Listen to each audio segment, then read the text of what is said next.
Bonsoir, mesdames et messieurs. Alexandre Baudouin et François Trépanier qui vous souhaitent la bienvenue à cette autre édition de Sport Express. Salut François. Salut Alex, je vais te faire un jeu de mots. Ça roule avec l'émission Oh, d'aujourd'hui. c'est un show 100% vélo. Ouais. On va y revenir tantôt. Hey François, je vais régulièrement manger à La Belle et la Bœuf. Oui. Et là, le Guzzo s'est fermé.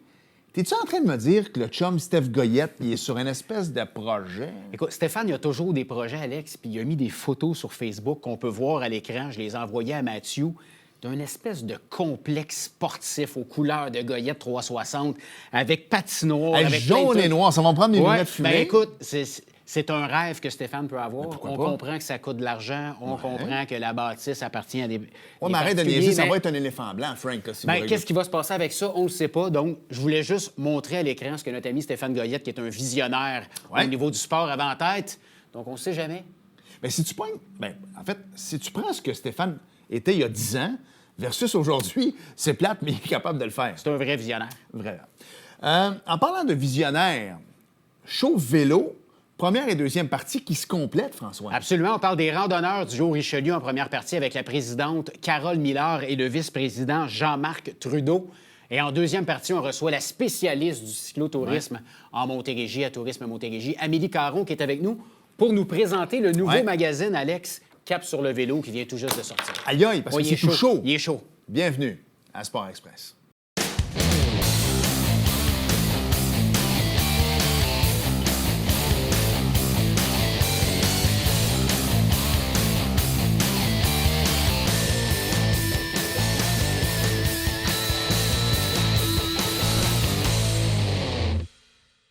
François, tu le sais, une fois par année, lorsqu'on parle de vélo, on parle de vélo plus souvent, mais là, c'est un show 100% vélo cette semaine. J'ai toujours dit que toi, tu avais la shape du randonneur. Et du marathonnier, aussi. paraît-il. Alors, j'espère sincèrement que tu vas adhérer au groupe. Oh! Ouais, non, j'espère. Je m'attends à rien de moins. On va parler avec Carole Miller, qui est la présidente des randonneurs du Haut-Richelieu, et Jean-Marc Trudeau, qui est le VP des randonneurs. Madame, monsieur, bonjour. Bonjour. Merci d'avoir accepté l'invitation. Ça fait plaisir, oui. En fait, Carole, je veux que tu m'expliques, parce que là, pour les gens, on se connaît pas, Carole, toi et moi, François non plus, mais tu nous as permis de tutoyer. Alors, juste pour pas que les gens disent « Comment ça qu'ils ne vous voient pas leur invité? » Ça a été établi dès le départ. Belle mise au point, ça. Merci. Carole, François m'a dit que c'est toi qui es entré en contact avec François. Donc, tu étais au courant de l'émission, j'aime ça. Bien, j'étais au courant de l'émission parce que j'ai pas inventé les boutons à 4 trous. Mon conjoint a déjà été vice-président du club. Et puis, il est déjà venu ici. Oui. Alors, j'avais entendu parler de... 1 + 1 = 2. Et voilà. Ben oui. On va revenir à toi dans 30 secondes, Jean-Marc, mais une passion pour le vélo, Carole, ça commence quand? À la naissance. Ah oui, moi, je suis née avec un vélo. Puis c'est mon père qui m'avait comme initié à faire du vélo. Alors, j'ai toujours aimé. Là, maintenant, je refais du vélo de route. Oui. Mais j'ai été longtemps, quand j'avais des enfants plus jeunes, avec un vélo hybride, puis je tirais une remorque. Il n'y en avait pas à Montréal. On avait une remorque, on tirait nos enfants. Alors, ça fait longtemps que le vélo, c'est toujours ma passion. T'es dans la fleur de l'âge. Ben oui. T'es très, très, très en forme. Moi, j'aime ça. Ceci dit, t'es dans la génération de mes parents. D'avoir une passion pour le vélo, aujourd'hui, c'est une chose, mais le vélo, c'était pas comme ça à l'époque. Là. Toi, t'as commencé. Moi, quand j'étais jeune, on avait des 10 vitesses, puis on était contents, tabarouette, puis tout ça, mais à l'époque, c'était pas de même. Avec le siège banane puis les poignées Mustang. Même à la limite, ça, c'était quand c'est même la plus vieux. avant, Oui, exact. hein? Fait que- Mais mais moi, c'était j'ai pas pareil, le vélo, à l'époque. Non. Hein? Ben, moi, j'ai pas eu ça, mais mon père, c'était un sportif. Alors, lui, c'était le vélo de route, mais le vieux vélo qui pesait une tonne, puis les vêtements en laine qui pesaient une tonne, puis qui se séchaient jamais. Alors, c'est lui qui m'a comme amené sur cette travée-là. Et puis, ce qui a été assez particulier, puis c'est un souvenir que je garde, c'est qu'il m'a amené voir l'Omnium Corneli à Montréal-Nord, où on avait invité M. Marinoni. Et encore aujourd'hui, Marinoni, c'est mon idole. Mes deux vélos, c'est des Marinoni. C'est pas de la publicité que je fais, mais non, c'est correct. mon Non, idole. mais c'est bon que tu le dises, Carole, parce que souvent, Marinoni, pour nous, c'est une marque de vélo, mais le monsieur existait avant. monsieur. C'est ça, exact. Moi, exact. je parle de M. Marinoni, Voilà. qui a été comme une personne qui est inspirante pour moi. Encore aujourd'hui, je vais à Mascouche faire réparer mes vélos, puis je le rencontre souvent, puis on prend toujours du temps pour se parler. Alors, moi, le vélo, c'est une passion. Puis je rencontre tellement des gens intéressants. Ah, ben ouais, j'aime ça. Vraiment. On lance des fleurs à Jean-Marc. Jean-Marc, Ben est-ce que oui. cette passion vient de la naissance, toi aussi? Je pourrais dire que oui. Où j'en ai plus pris conscience, c'est que vers j'avais environ 7-8 ans, le 60 ans déjà, mon grand-père réparait des vélos à Iberville parce qu'il n'y avait pas autant de commerce. Et c'était à l'époque où même M. Benjamin, qui, à l'époque, qui est devenu Bicyclette Saint-Luc, commençait dans le vélo. Fait que moi, le dimanche, quand on allait chez mes grands-parents, j'allais dans son atelier. Puis là, je le voyais redresser les roues, monter des vélos à partir de pièces différentes de vélos. Fait que moi, mon grand-père était comme ça. Mon père, en fait, mon grand-père n'a jamais eu d'auto. Il a même hiver, C'est promené à vélo, il voyageait toujours. à vélo pour le travail où ce qui était le Provigo à l'époque, le J.B. Martin qui est à côté, jusqu'à Iberville, sur le boulevard d'Iberville, où ce qui est l'épicerie IGA, qui faisait ça en vélo à tous les jours. Ça se fait bien. Tu descends Saint-Jacques, tu arrives sur le pont. Oui, mais c'était assez spécial. Il n'y avait pas de fat bike à l'époque. Non, Fait que c'est c'était vrai. des turnages Ouais. comme ça. Puis C'est dans vrai. la neige, c'était quelque chose. Fait que ça commençait là, en admiration de mon grand-père, qu'est-ce qu'il faisait. Puis mon père, ben, on a tout le temps eu des vélos à la maison. J'ai des souvenirs que mon père, quand on était jeune, il nous embarquait sur la barre. Le gros, tantôt, Oui. tu parlais de CCM. Exact. Gros vélo, 28 pouces, qu'on disait à l'époque. On était assis sur la barre, on tenait les poignets. En ce temps-là, on était moins fragile, comme on pourrait dire. Fait que c'était ça. Puis ensuite, mon père a réparé des vélos en temps partiel un peu, mais ça n'a pas duré longtemps. Puis, fait que j'ai toujours eu des vélos. Mon premier vélo de route, j'avais 16 ans. Avant ça, c'était des vélos Mustang, Ouais. siège banane. Là. C'est ça, c'était ça, mon premier vélo. On se promenait dans les rues, on faisait des sauts, on faisait des cascades, on faisait toutes sortes de choses en vélo. Puis c'est ça. Bien, le vélo de route, c'est à 16 ans que j'ai commencé. C'est vrai qu'aujourd'hui, on met peut-être nos enfants plus dans la ouate, mais à l'époque, on prenait le vélo puis on allait chez nos amis, alors qu'aujourd'hui, des fois, c'est à 2 km, puis on va porter nos enfants. On a peur d'avoir peur, c'est un peu ça. À l'époque, puis c'est vrai, tu sais, quand tu disais on prenait nos vélos, tu voulais savoir si François était à quelque part. Tu regardais en avant de la maison, si le vélo à François était là, c'est parce que le party était pris là. C'était une autre époque, mais ça manque. Puis tu me rappelles, moi, je suis un gars de Saint-Bruno, puis on fait l'analogie avec Saint-Jean, mais à Saint-Bruno, c'était Saint-Jean-Bessic, la place qui réparait les vélos. On dirait qu'il y avait toujours ça dans une ville. Le gars qui réparait les vélos réparait les tondeuses, réparait un peu. C'était ça à l'époque quand même. Oui, c'est ça. Mais oui, c'était comme ça. Puis mon grand-père, bien, comme je dis, lui, il ne réparait pas de tondeuse, par contre. OK. Mais c'était consacré sur les vélos. Donc, en fait, quand je dis j'ai eu mon premier vélo de route à 16 ans, c'est avant ça. Parce que mon grand-père m'avait donné un Peugeot blanc, pour ceux qui sont plus vieux, Ouais. vont se souvenir de ça. C'était effectivement 2 plateaux de 5 vitesses à l'époque. Là. Mais C'était quelque chose. c'était quelque chose. Quand tu avais un Peugeot Ouais. à l'époque, c'était quelque chose. Ça, c'était mon premier vélo de route, en fait. Plusieurs années plus tard, le club Les Randonneurs du Haut-Richelieu est arrivé dans votre vie. Avant de parler un petit peu de votre implication, j'aimerais ça qu'on explique aux téléspectateurs qu'est-ce que c'est ce club-là, Les Randonneurs du Haut-Richelieu, Carole? OK. Bien, alors, je fais Oui. la publicité. Ben, c'est les parfait, Randonneurs ça. du Haut-Richelieu. Ça, c'est nos couleurs. Là, on change les vêtements cette année, mais ça va rester quand même Ouais. les couleurs qui nous... Qui vous distingue? nous distinguent des autres clubs, parce qu'il y a d'autres clubs dans la région. Alors, le club est né en 2007 par un jeune homme qui s'appelle Ludovic Morel, puis je pense qu'on a une associée à Cycle LM Ouais, à qui était Saint-Luc. bicyclette Saint-Luc à l'époque. Alors, ce club-là, il émerge de cette boutique-là de vélo. Et puis, M. Morel, il est resté président bien longtemps, encore, je pense, jusqu'à vers 3-4 ans. Ouais, il a, c'est ça, il ça a fait- cédé sa place. Et c'est un club qui est spécialement dédié aux vélos de route. Alors, les vélos qui ont des poignées recourbées, Oui. qui n'ont pas de béquilles et puis qui n'est pas possible de mettre des sacoches. OK. Alors, c'est un club de vélo qui aussi axe ses sorties sur la région, Oui. mais aussi sur des régions en périphérie. Et puis, le soir et de jour et de fin de semaine. On va mettre quelque chose au clair tout de suite. Carole, on en a parlé hors d'onde. Vous ne franchirez pas la frontière cet été, hein? Non. Comme d'autres Mais personnes. à notre grand désespoir, parce que rouler aux États-Unis, il Absolument. faut le dire, là, c'est un beau pays Oui, oui, oui, et vraiment. les routes sont nickel. Sauf qu'on tient compte du contexte politique actuelle, puis on respecte nos engagements comme Canadiens. Alors, on a décidé, nous autres, comme club, de se concentrer sur la Montérégie? De remplacer nos sorties, mais ça ne sera pas nécessairement la Montérégie. Mais il y a nos voisins en Ontario qui ont de beaux parcours aussi. Alors, il y a des parcours qui vont être en Ontario aussi. Puis il faut respecter votre décision aussi. Alors, s'il y a des gens qui font partie de votre... tu sais, des randonneurs et tout ça, puis que les autres sont... Bien, allez-y, on se comprend. Vous irez tout seul, mais comme organisation, vous avez le droit. Même chose pour moi.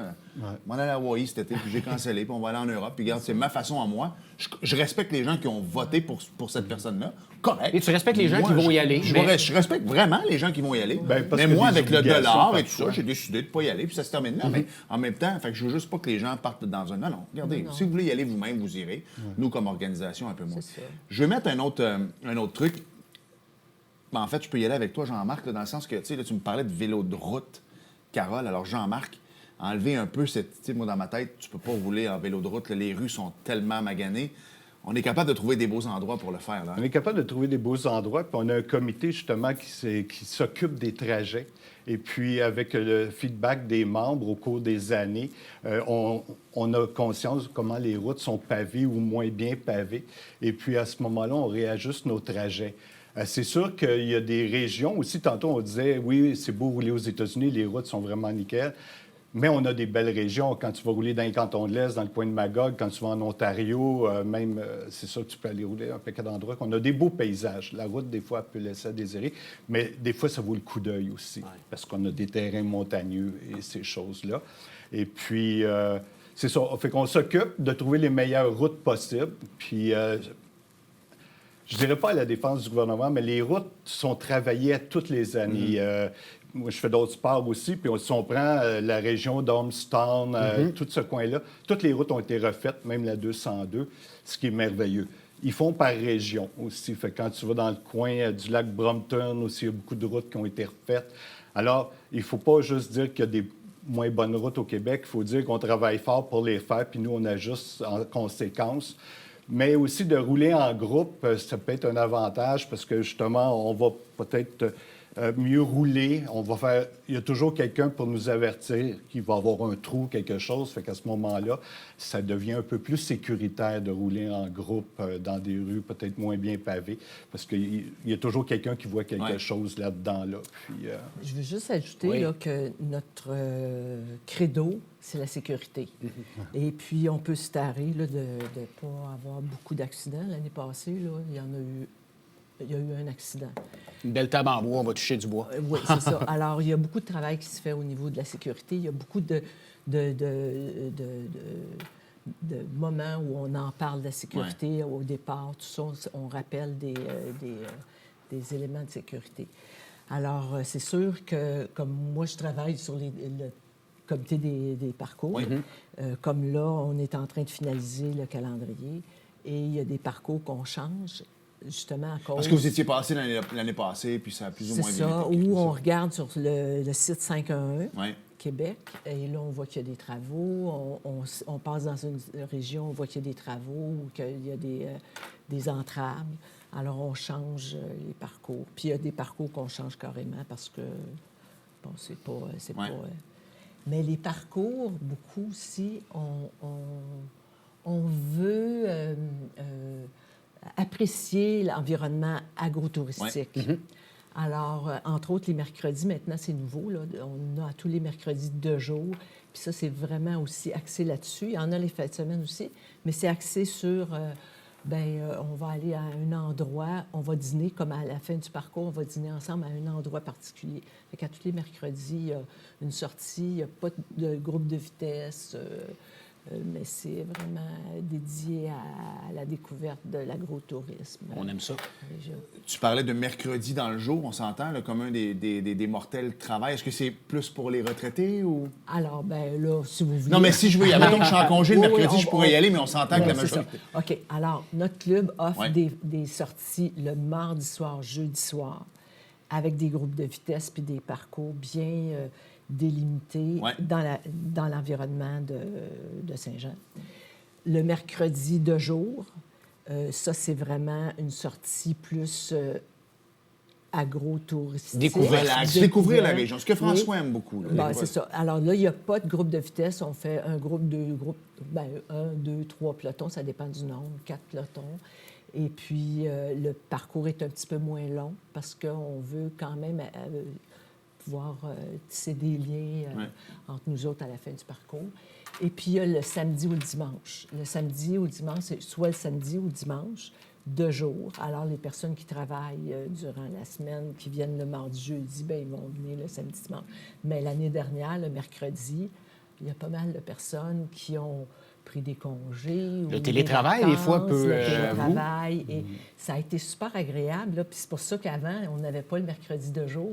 Puis là, on l'a étatisé. Voilà. Là, Content de ça. Bien, c'est ça, on l'avait essayé l'an passé, puis ça a eu une bonne réponse des gens. Fait que cette année, on le met au calendrier de façon permanente. On va en parler du calendrier. On va s'arrêter tout de suite. Ça a bien été, hein, déjà, une première partie de terminer. Déjà. On a même dépassé C'est pas le terminé. temps. Il reste la deuxième partie. Pourquoi Ça a déjà... vous vous touchez les mains tout le temps? Là, là, vous allez... Pour ça donner Là, on rentre dans les secrets. On va vous l'expliquer à la pause. Parce qu'ils donnent des coups en fonction du temps. Non, on peut le dire quand même. Non, on peut le dire, Carole. C'est pas... Les gens ne voient pas, sauf que les gens se demandent comment ça fait que François et moi, d'abord, on a une belle collaboration pour soi. C'est que si moi j'ai une question, je tape la main à François, et si François a une question, il tape ma main. Alors les gens ne le voient pas à l'écran, mais nous, on sait qu'il ne va pas prendre le s'interrompre. lead. Voilà. Non, c'est comme un truc de magie qui vient de... Là, c'est la première fois. C'est la première fois en 17 ans qu'on l'explique à l'écran. J'avoue, Alex. mais c'est bien. C'est vrai? Oui. Mais ça ne me dérange pas de l'expliquer. Ben non, c'est loin d'être un secret de On est à l'écran polichinelle. présentement, oui. Ben oui. On s'arrête le temps d'une courte pause, Carole. Et au retour, Jean-Marc, je te mets sur le spot. Je te dis pas pourquoi, puis inquiète-toi pas. Il n'y aura pas de piège. Il n'y aura pas de piège. On s'arrête et au retour, on On revient verra. avec les gens des randonneurs du Haut-Richelieu. Bougez pas.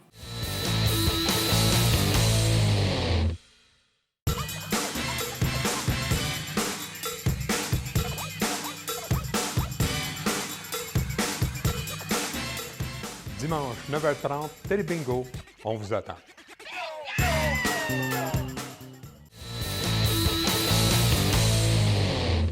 Nous sommes de retour à Sport Express. J'ai dit que je te mettais sur le spot, Jean-Marc, avant la pause, mais c'est pas un gros spot, honnêtement. Il y en a pas mal des plus gros ici, là. Pourquoi est-ce que le vélo existe depuis que le monde est monde, on s'entend, là, la roue et tout ça, puis il n'y a jamais eu de problème entre les automobilistes et les gens qui font du vélo. Pourquoi est-ce que depuis plusieurs années, c'est comme devenu péjoratif de dire que tu fais du vélo? On ferme le pont Jacques-Cartier, le monde capote parce que c'est le Tour de l'île, alors que dans le fond, ça existe depuis des... Moi, quand j'étais jeune, le Tour de l'île, il y a plaît, puis t'étais donc content d'aller là. Puis là, aujourd'hui, les gens chialent parce que c'est fermé. Tu vas être pogné dans le trafic. C'est sûr que la fermeture du tunnel, ça aide pas, mais pourquoi est-ce que c'est devenu de même avec les années? Je pense qu'en fait, tous les changements qui perturbent les habitudes des gens sont durs à recevoir pour beaucoup de personnes. Alors, quand tu es habitué à vivre dans une culture de la voiture, parce qu'on ne se cache pas, l'Amérique du Nord, c'est une culture de la voiture. Les distances sont longues. Le transport en commun est quasiment inexistant parce que, justement, on n'a pas assez de population, construire, c'est jamais rentable. Alors, on est dans une culture de la voiture. Et là, c'est comme si j'allais empiéter sur ton terrain. Tu dis, moi, je suis chez nous avec ma voiture dans ma route. Et là, tu t'aperçois qu'il y a quelqu'un à côté de toi qui est fragile, parce qu'on est très fragile en vélo, les piétons aussi. Alors, là, tu dis, qu'est-ce qu'il vient faire, là? Et souvent, il peut y avoir, peut-être chez certains individus, de la haine, du manque de connaissance, du pourquoi, du comment, si je pourrais dire. Puis, des fois, il peut y avoir des peurs, à mon avis. Tu as peur de l'accrocher, le vélo, fait que t'aimes autant pas le voir. Fait que c'est là que les gens s'emballent, disent « Qu'est-ce qu'il fait là? Pourquoi il va pas sur les pistes cyclables? Pourquoi il fait pas ci? Pourquoi? » Qui empiètent. Mais au départ, là, les routes étaient faites pour les vélos. On a eu les chevaux. Après ça, c'est le vélo. Les autos sont venus beaucoup après. C'est vrai. Alors, en tant que cycliste, je pourrais réclamer de reprendre ma route qu'on m'a enlevée au cours des générations. Mais il y a ces facteurs-là. Puis comme je disais, bien, le changement... C'est toujours long à adopter. C'est toujours long. Puis ça va prendre encore des années. Ça prendrait peut-être pour justement pallier ces inconvénients-là, peut-être une meilleure structure au niveau des routes, des endroits plus dédiés pour le vélo. Il y aurait moyen d'améliorer la cohabitation, mais ça prend des volontés politiques à tous les niveaux. On ne peut pas juste refiler ça au provincial. Au niveau municipal, ça prend... une volonté de vouloir faire du vélo soit une mobilité durable ou une mobilité écologique et de permettre aux gens aussi de le pratiquer en tant que sport. Mais nous, aux randonneurs, justement, pour un peu éviter ces conflits-là, ces choses-là, on va rouler à des heures où il y a moins de circulation. Puis on va aussi rouler souvent en campagne pour avoir un peu plus, pour que ce soit un peu plus sécuritaire aussi. Parce que rouler en ville, quand tu es un groupe, c'est pas une bonne idée. Fait qu'on va aller un petit peu plus à l'extérieur de la ville, en campagne, tout ça, pour justement profiter des paysages, comme on disait tantôt, profiter aussi des endroits de villégiature, des endroits où on va aller pour l'agroalimentaire, les vignobles, les brasseries artisanales, ces choses-là. C'est pour ça qu'on roule un peu à l'extérieur de la ville. Mais comme je dirais, on n'est pas sorti de l'auberge quant au conflit entre automobilistes et vélos. L'Europe, qui est beaucoup plus axée sur le vélo, ont encore des difficultés dans certains pays et certaines régions à cohabiter. Alors, c'est une question de temps. Mais c'est un couteau à deux tranchants. Hein? Les cyclistes aussi ont à respecter le code de la route. Oui. Hein? Puis c'est pas toujours le cas. Mais moi, ce que j'ai pu réaliser là, depuis bien des années, c'est qu'il y a beaucoup d'améliorations. Bon. On arrive plus à cohabiter. Puis les automobilistes, en règle générale, je peux te dire qu'il y a des villages dédiés à la haine des cyclistes, là, mais pas, en tout cas, pas dans Montérégie, c'est plus des Laurentides que moi j'ai connu ça. Mais je trouve que c'est mieux. C'est mieux. Mais on a encore du chemin à faire. Mais nous aussi, comme cyclistes, Oui, c'est vrai. hein, on a à respecter le code de la route. Puis comme le club de vélo, c'est un aspect important de notre mission de faire respecter le code de la route pour les cyclistes puis nos règlements. S'il y a des cyclistes à la maison qui regardent l'émission, qui sont habitués d'aller rouler seuls, ils font du vélo de route, puis là, ils vous regardent, puis je comprends, ils ont envie de peut-être se joindre à un club.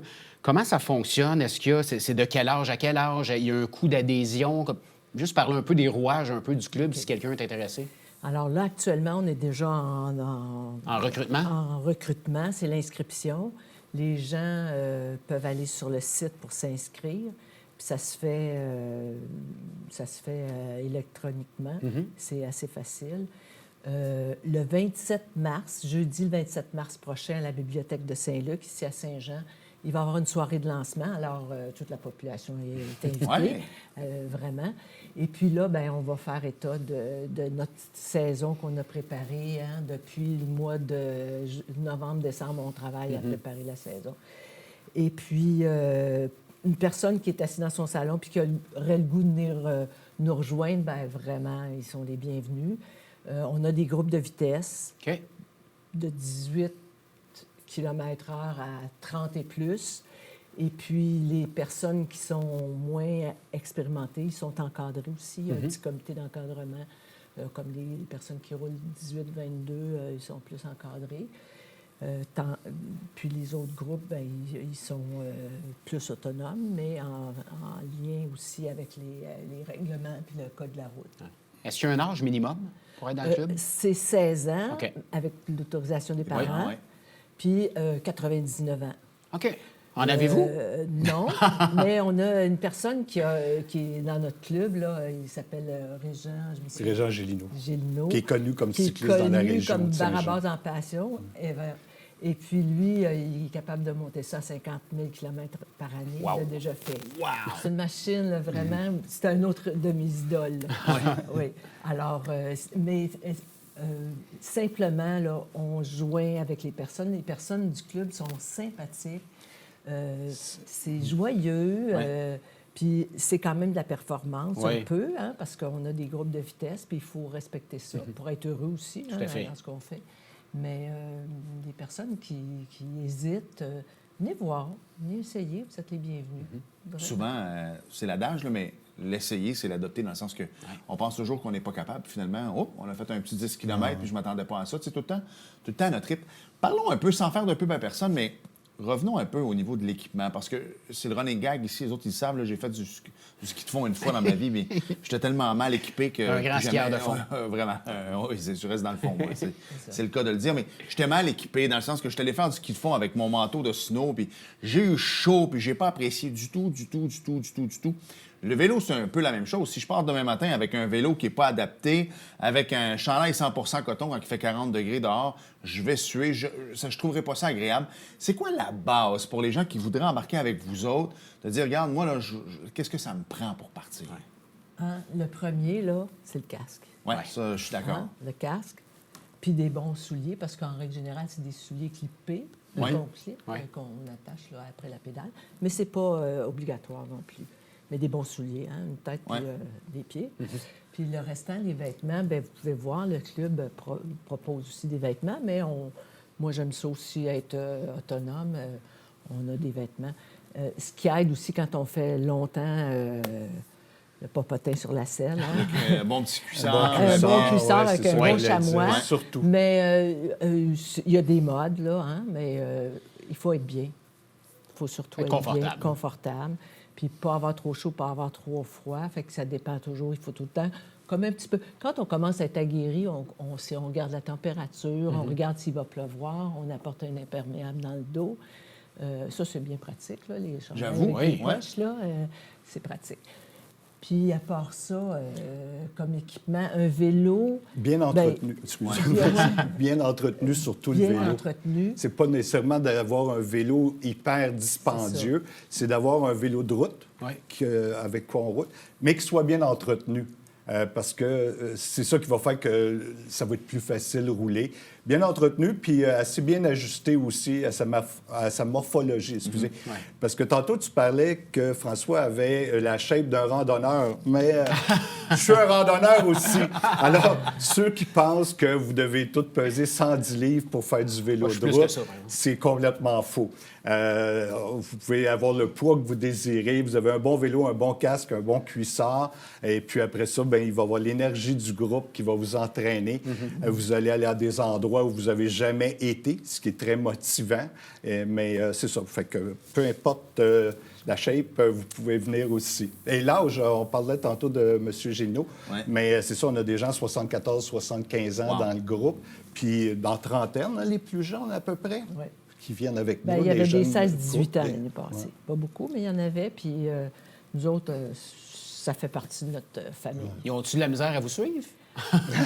Non, mais il faut quand même minimalement qu'ils puissent rouler à 18 km/h. Et c'était le cas, mais il était encadré. Puis ce qui est la beauté de la chose, c'est qu'on peut s'améliorer.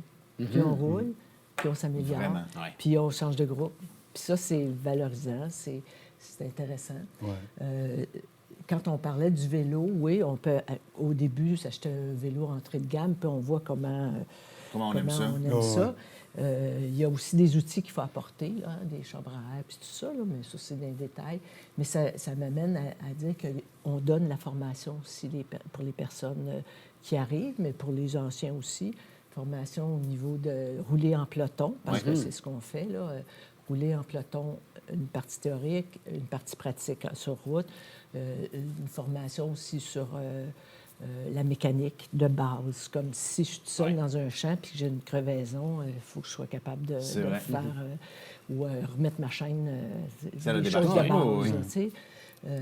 Alors ça, on offre ça. Puis aussi probablement encore, pour la première fois cette année, une formation en RCR pour certaines personnes. C'est important, ça aussi. 100 Alors, c'est ça, on s'en va là-dessus. Puis nos parcours sont tous électroniques. Donc, les gens ils peuvent l'imprimer, les parcours, mais ça peut être sur un GPS ou sur le téléphone. Alors, c'est facile de suivre un parcours qui a été créé. En terminant, ça a passé vite, il reste à peu près 2 minutes. À quoi est-ce qu'on peut s'attendre pour la prochaine saison? On a parlé des mercredis tantôt, mais ça va être quoi, mettons, un horaire type chez vous, là, chez les randonneurs pendant... Bien là, on commence le 12 avril. Ouais. C'est la première sortie, c'est la partie pratique de la formation rouler en peloton. Puis le lendemain, c'est la sortie des vétérans, ça veut dire ceux de l'année passée, OK? Le 13. Et puis ça va jusqu'au 14 septembre. Alors là, d'une semaine à l'autre, il y a les mardis soirs, jeudi soir, mercredi dans la journée, puis samedi ou dimanche. Et puis il va y avoir 2 fins de semaine plus longues à la Saint-Jean-Baptiste puis à la Fête du travail. Et puis il va y avoir le Tour du silence aussi encore cette année. Puis ça, c'est assez intéressant. Puis probablement encore un volet scolaire. Puis là, on va essayer d'aller chercher des élèves au niveau du secondaire. Alors, ça, c'est dans le collimateur. Et puis, qu'est-ce que je pourrais dire à part ça? Est-ce On que a c'est toujours Internet du où on peut plaisir? aller? Ouais. Du plaisir, oui. oui. Du C'est plaisir la qu'on a un base. super beau party à la fin de l'année. Ah, oui. Ça, c'est le fun. Puis ça, vous allez voir, il y a des photos. Il y avait le randonneur de l'année que j'ai envoyé, puis il y avait aussi la recrue de l'année. Alors, c'était intéressant, Oui. les photos que vous allez voir. Toi, tu vas y aller pour le party, c'est ça? Exactement. Ah bien, le party, c'est vraiment enlevant, là. Alors, merci aux différents comités qui se joignent au conseil d'administration Oui. pour faire en sorte que la saison, ça va être une belle saison, comme les années passées, mais chaque année a du nouveau aussi. Alors, merci. On améliore d'année en année, comme le bon vin. Voilà. Merci d'être venu à l'émission. Ben, vraiment, belle Plaisir. découverte. Puis honnêtement, ça prend des gens comme vous, des passionnés, pour que, année après année, ça revienne. C'est facile de dire on a un club qui s'appelle les randonneurs, mais ça prend des gens derrière pour l'administrer, d'être là à Ça chaque année. prend comme des ça. gens qui s'impliquent aussi. Là. Voilà. Il y en a beaucoup, là. De bons bénévoles. Voilà. Bon bénévole, c'est ça. Merci. On va Ça fait s'arrêter de plaisir. temps une courte pause et au retour, François, on poursuit avec Amélie. Elle vient souvent, c'est la Oui. coordonnatrice développement du cyclotourisme chez Tourisme Montérégie, un endroit que Très je bien. connais bien. Au retour, Amélie, bougez pas.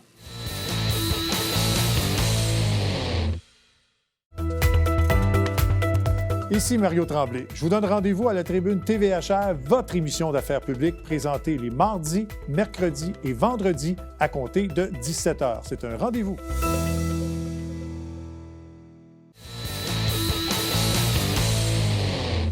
À chaque fois qu'Amélie vient nous voir, ça veut dire que le printemps approche. D'ailleurs, c'est dans 2-3 semaines. Ça fait un an, jour pour jour, qu'elle est venue, Alex, en plus. Es-tu sérieux? Oui. Ça veut dire qu'on va avancer l'heure en fin de semaine. Oui. Ça veut dire que ma fête s'en vient. Ça veut dire que la neige va fondre. My God, que c'est le fun! Amélie Caron est avec nous, je l'ai dit avant la pause quand même, coordonnatrice développement du cyclotourisme chez Tourisme Montérégie. Salut. Bonjour, Salut, Amé. merci de m'accueillir. Ben, ça nous fait Plaisir. plaisir. On va y revenir tantôt. Puis Il est tout chaud, là. Oui, puis la preuve que je commence à m'y connaître, première chose que je t'ai dit, il est différent C'est cette vrai? année. J'aime le... Tu sais, il est plus épais un petit peu. Je trouve que Ouais. ça a changé. Mais Un les grand images- cycliste et un grand lecteur. C'est vrai. Oui, moi, je suis plus type vélo électrique, mais ça, on en reparlera. Hey, Amélie, tu nous as dit, alors donc, que vous sortez d'une grosse étude sur les retombées économiques en Montérégie. Je veux qu'on en parle parce que souvent, c'est bien beau de dire Ouais. Ah, on a des ententes, les gens peuvent aller dans la microbrasserie. Puis on l'a vu avec les randonneurs du Haut-Richelieu juste avant, comme quoi ils vont dans certains endroits, vont découvrir des microbrasseries, des trucs de crème glacée, tout ça. Donc, c'est vrai que ça a des retombées? Totalement. En fait, on a fait l'étude l'année passée sur les chiffres de 2023. Pourquoi on a fait cette étude-là? Pour vraiment un peu plus comprendre c'est qui les cyclistes, les Ouais. cyclotouristes qui viennent en Montérégie. Donc, le profil des gens, leur habitude, leur comportement, qu'est-ce qu'ils font quand ils viennent faire du vélo? Parce qu'ils font pas juste Ouais. du vélo, ils font aussi d'autres activités. Ouais.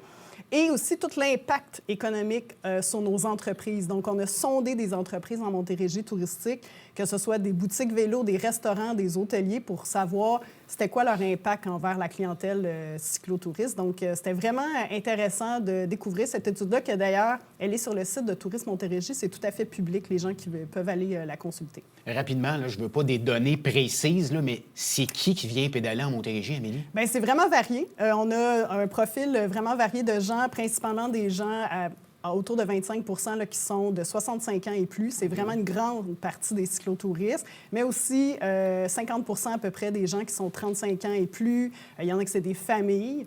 Ça nous a permis notamment de comprendre qu'on a 10 millions de jours vélo en Montérégie. C'est énorme. Donc, un jour vélo, c'est une personne qui va faire une randonnée de vélo qui revient. Donc, on comprend que ce n'est pas nécessairement 10 millions de personnes, mais 10 millions de jours vélo. On a Donc, aussi de sortie vélo. de Quelqu'un va prendre sortie. son vélo, va venir rouler en Montérégie, Oui. c'est OK. C'est énorme. Ça a permis de comprendre aussi qu'à peu près 50 des gens restent dans un même hébergement et font des randonnées autour, des boucles à partir de leur même hébergement. 50 autres font un voyage en itinérance, c'est-à-dire soit ils transportent leur bagage d'un hébergement à un autre, que ce soit hôtel, camping, ou ils utilisent les services d'un transporteur de bagages. On a aussi 132 millions de retombées économiques. C'est énorme. Bien, là, j'ouvre une parenthèse. Ça en fait de la ici. crème glacée, ça, Alex. Ça en fait pas mal. C'est moi, ou puis tu sais, je veux pas rentrer au niveau monétaire et tout ça, mais est-ce que dans ton étude, c'est prouvé que les gens qui en font ont quand même des sous à dépenser aussi. Oui, là. oui, parce qu'on a fait, on leur a demandé combien vous dépensez, puis la principale dépense, c'est en restauration, notamment à 88-87 C'est énorme, là.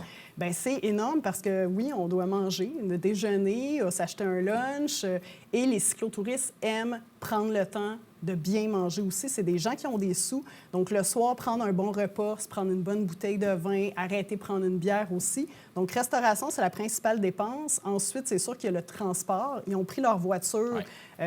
Trois personnes sur 4 environ ont pris leur voiture pour venir en Montérégie. Et aussi l'hébergement, bien entendu, pour ce qui est des touristes, parce qu'un excursionniste vient en Montérégie faire du vélo, mais il retourne. Donc, ça peut être des gens de Montréal ou des régions à proximité. Donc oui, tout ça amène beaucoup de retombées économiques.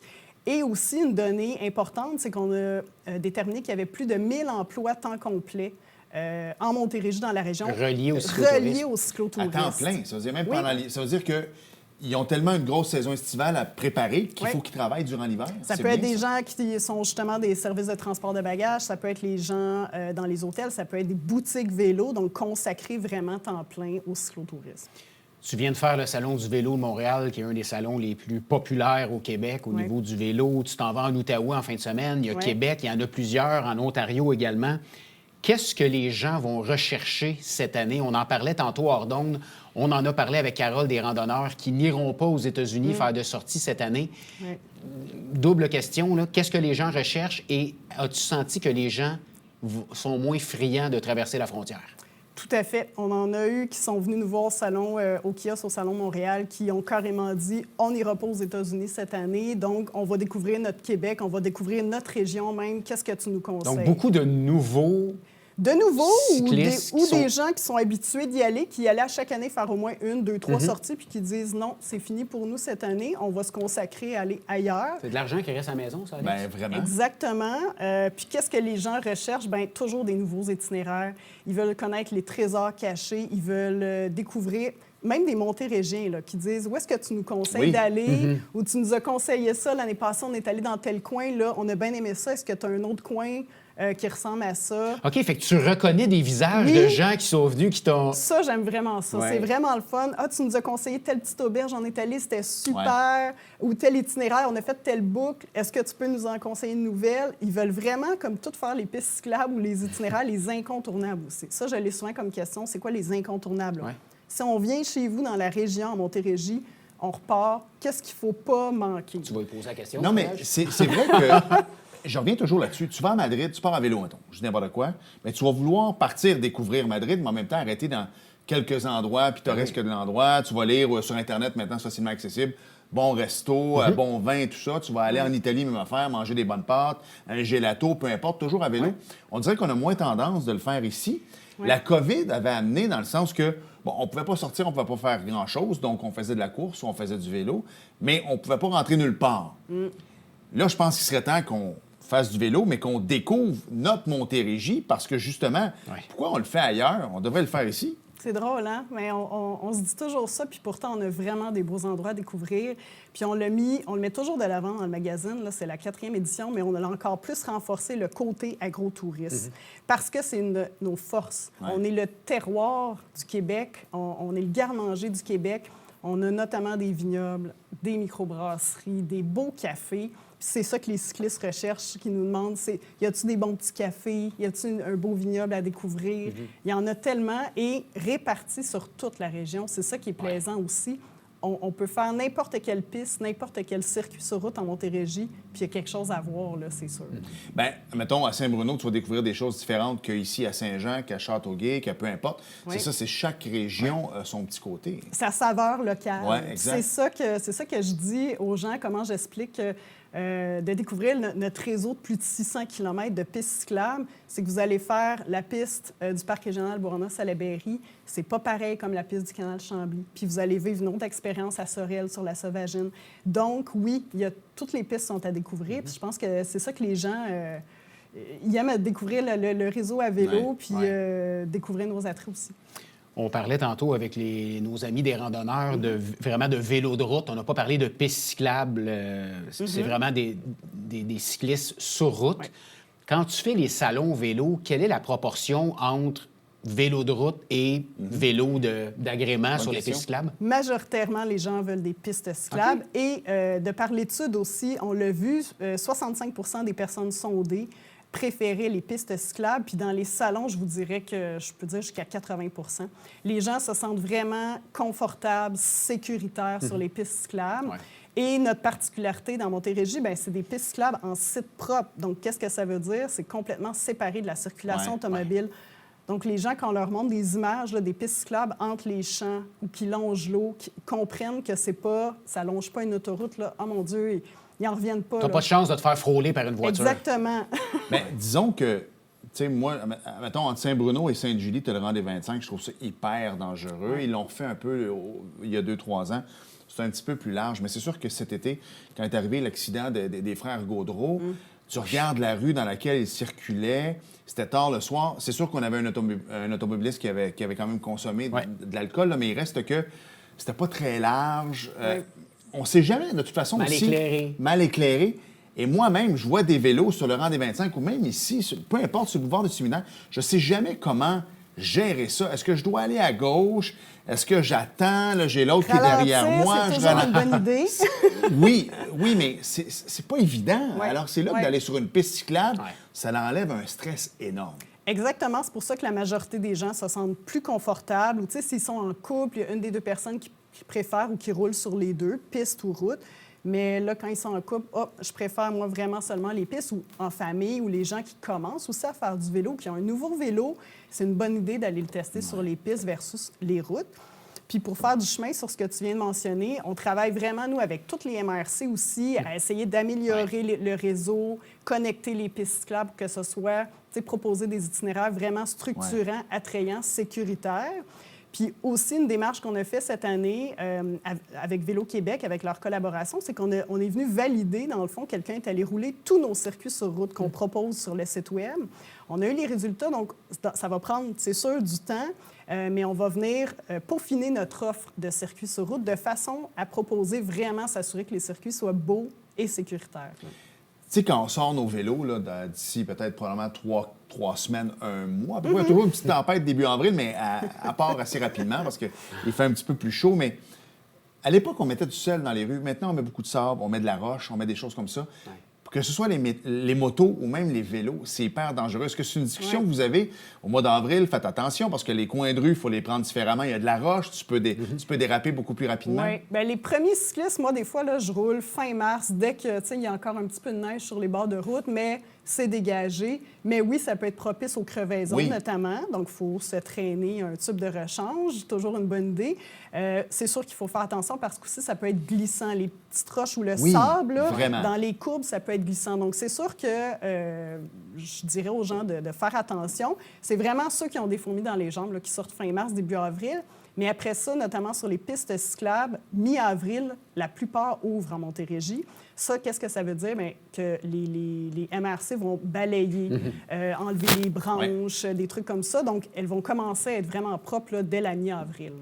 Est-ce que le cycliste qui va faire une balade sur une piste cyclable va dépenser plus en Montérégie que quelqu'un qui va rouler rapidement? Et ce que je veux dire, c'est est-ce que ceux qui font du vélo de route veulent faire le plus de kilomètres possible, donc vont moins avoir le réflexe d'arrêter dans un vignoble, par exemple? Non, pas du tout, parce que... C'est un mythe, ça? C'est comme un mythe, parce que les gens, même s'ils font du vélo de route, ils vont ils vont dormir, ou ils vont s'être déplacés, ils vont luncher quand même, ils vont arrêter le midi, s'acheter un lunch, ou arrêter prendre un bon café, puis le soir, ils vont aller dans un restaurant. Donc, peu importe le type de vélo que vous faites, même si vous venez faire un séjour en fat bike l'hiver, tant qu'à ça, on peut catégoriser ça comme du cyclotouriste. Tu es venu pour faire du vélo, exemple à Rigaud ou au Parc des Îles de Boucherville, peu importe. Bien, tu vas dormir dans la région, tu vas manger, tout ça, donc tu dépenses la même chose. Tu sais, on parlait tantôt que les gens avaient un peu de sous à dépenser, mais les gens calculent quand même. Vous avez une bonne job, les gens vont avoir une bonne job à faire de les amener, dans le sens que, en ce moment, moi, j'aurais plus tendance à me faire un lunch, parce que je me dis, on est 4, alors ça va me coûter 200$ à aller manger. Le coût des aliments a augmenté, les restaurants également. Donc, je pense que les gens on va en parler du magazine tantôt, là, mais les gens vont avoir une job de vendeur à faire en voulant dire, venez-vous-en, parce que ça coûtera pas. Oui, ça coûte de l'argent, mais c'est moins pire que vous pensez. Et il y a beaucoup d'activités gratuites. C'est ça aussi qu'il faut dire aux gens. Exemple, visiter la centrale de Beauharnois. Ouais, on en a parlé. C'est particulier, c'est assez unique, c'est gratuit. Il y a des super beaux endroits pour prendre, si vous amenez votre pique-nique, qui sont gratuits, des parcs sur le bord de l'eau, le lieu historique de Coteau-du-Lac, par exemple, ou d'autres lieux comme ça. Donc, puis oui, c'est notre travail de bien vendre la région pour dire il y a tellement de choses à faire, à voir. Venez les découvrir, mais il ne faut pas oublier qu'il y a beaucoup de choses gratuites aussi. On va s'arrêter le temps d'une courte pause, Amélie. Moi, chaque année, ça fait 4 ans déjà, tu dis, je me dis, ben là, ils ne pourront pas se réinventer parce que c'est magnifique tout le temps. Et encore une fois, vous l'avez fait cette année. Je trouve ça fort intéressant. On va en parler de ce beau magazine. On s'arrête et au retour, on revient avec Amélie. Bougez pas. Bonjour, ici François Trépanier. Cette semaine, à la vitrine, je reçois l'auteur-compositeur-interprète Judith Sonne et on jase d'entrepreneuriat avec Marie-Josée Rémillard et Marie-Christine Boulet qui viennent de se lancer en affaires.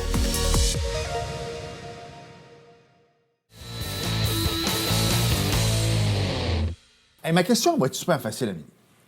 Parce qu'à chaque année, je me dis, écoute, ils ont atteint un nouveau summum au niveau des photos, exact, au niveau des dessins, des routes à l'intérieur et tout ça. Comment t'as fait, encore une fois, pour te réinventer cette année? En fait, je dirais gros bravo au département marketing. Comment on s'est réinventé? Avec ta collaboration, Amélie? Ben oui, mais c'est certain. Mais en général, là, qu'est-ce qu'on a fait de plus cette année? On a rajouté du contenu. On a encore Oui, plus... parce qu'il est plus épais. On va se le dire, Oui. moi, tout de suite, je l'ai vu, j'ai fait comme, On a ça a rajouté changé. des- Plus de pages. blogs, plus de textes, hein? Exactement, pour être encore plus inspirationnel pour les gens. On a rajouté notamment beaucoup d'expériences vécues parce que c'est ça que les cyclistes aiment. Qui a fait telle route? Moi, je vais faire le même itinéraire qu'une personne. Donc, on a notamment Jonathan Birois, qui est un gars, pour les gens, s'ils ne le connaissent pas, c'est un gars qui a parcouru le monde, carrément le monde à vélo. Pendant plusieurs mois, il est parti. Il collabore beaucoup avec Vélo Québec. Il a fait toute la route verte. Et puis, on l'a invité l'année passée à venir faire un petit séjour en Montérégie, dans le coin de Beauharnois-Salaberry. Puis donc, il a créé un article de blog.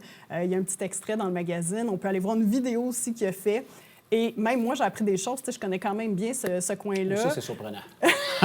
Mais c'est vraiment dynamique, sa vidéo. C'est vraiment intéressant. Beaucoup de faits. Il y a aussi Jacques Sénécal qui est venu faire un séjour vélo en Montérégie l'année passée aussi, la boucle Centresse. Jacques Sénécal, qui est le rédacteur en chef du magazine Vélo Mag. Il a adoré son séjour. Donc, on a notamment mis son itinéraire. Les gens peuvent tout aller voir les circuits sur Ride with GPS, sur notre site web. Même ses coups de cœur gourmands, parce qu'il y en a eu plusieurs. Donc, il a fait des choix. Donc, les gens peuvent vraiment aller s'inspirer là, pour voir qu'est-ce qui leur tente, qu'est-ce qui ressort de ces expériences-là. Comment on peut se le procurer, Amélie, ce magazine-là? Et la question que tout le monde pose, parce que tu te l'as fait poser en salon, combien ça coûte? Oui, mais attends que je continue avec ça, parce que je connais la réponse. Et comment vous faites pour que ça coûte ça? C'est gratuit. Voilà. C'est gratuit. C'est vraiment à la disposition des gens. Ils peuvent se le procurer, évidemment, directement à la Maison du tourisme ou bien en ligne. Ils peuvent soit le télécharger pour le visionner ou bien le commander et on va vous le poster tout à fait gratuitement. Ça prend des bons partenaires, Amélie, pour que ça soit gratuit, justement? Oui, bien, on travaille avec toutes les MRC, donc tous les gestionnaires de réseaux cyclables qui nous fournissent toutes les informations pour qu'on le mette à jour d'année en année. Donc, que ce soit un petit bout de piste qui est nouvellement asphalté ou s'il y a des détours, des travaux, on l'indique. C'est sûr qu'on ne peut pas toujours être à jour parce que c'est un document imprimé, mais on va le mettre sur notre site web. Les gens peuvent aller consulter chaque page de chacune des pistes. Puis s'il y a quoi que ce soit, un détour, une fermeture, on va le mentionner. Et des fois, évidemment, il y a des nouveaux cafés, des nouveaux restaurants, un hôtel qui change de nom. Donc, c'est ce genre d'informations-là qu'on va mettre à jour. Amélie, je vois la pub derrière le magazine. Pour les gens qui ne connaissent pas la véloroute gourmande, 235 km de découverte à travers la Montérégie et les cantons de l'Est. Peux-tu nous en parler un peu? Oui. Ben oui, super circuit qu'on commercialise depuis quelques années avec Tourisme Canton de l'Est. Donc, un circuit que les gens peuvent faire soit de Montréal ou de la Rive-Sud jusqu'à Sherbrooke. On le propose en 4 tronçons. Selon le nombre de kilomètres que vous voulez faire, donc entre 50 et 70 kilomètres, parce qu'on veut, c'est promouvoir le ralentourisme. Donc, que les gens prennent leur temps. Le ralentourisme. Tourisme. Hey, j'aime ça. Mon char restait poigné dans la neige, ma Tesla. Fait que là, à cette heure, on appelle ça une reste-là.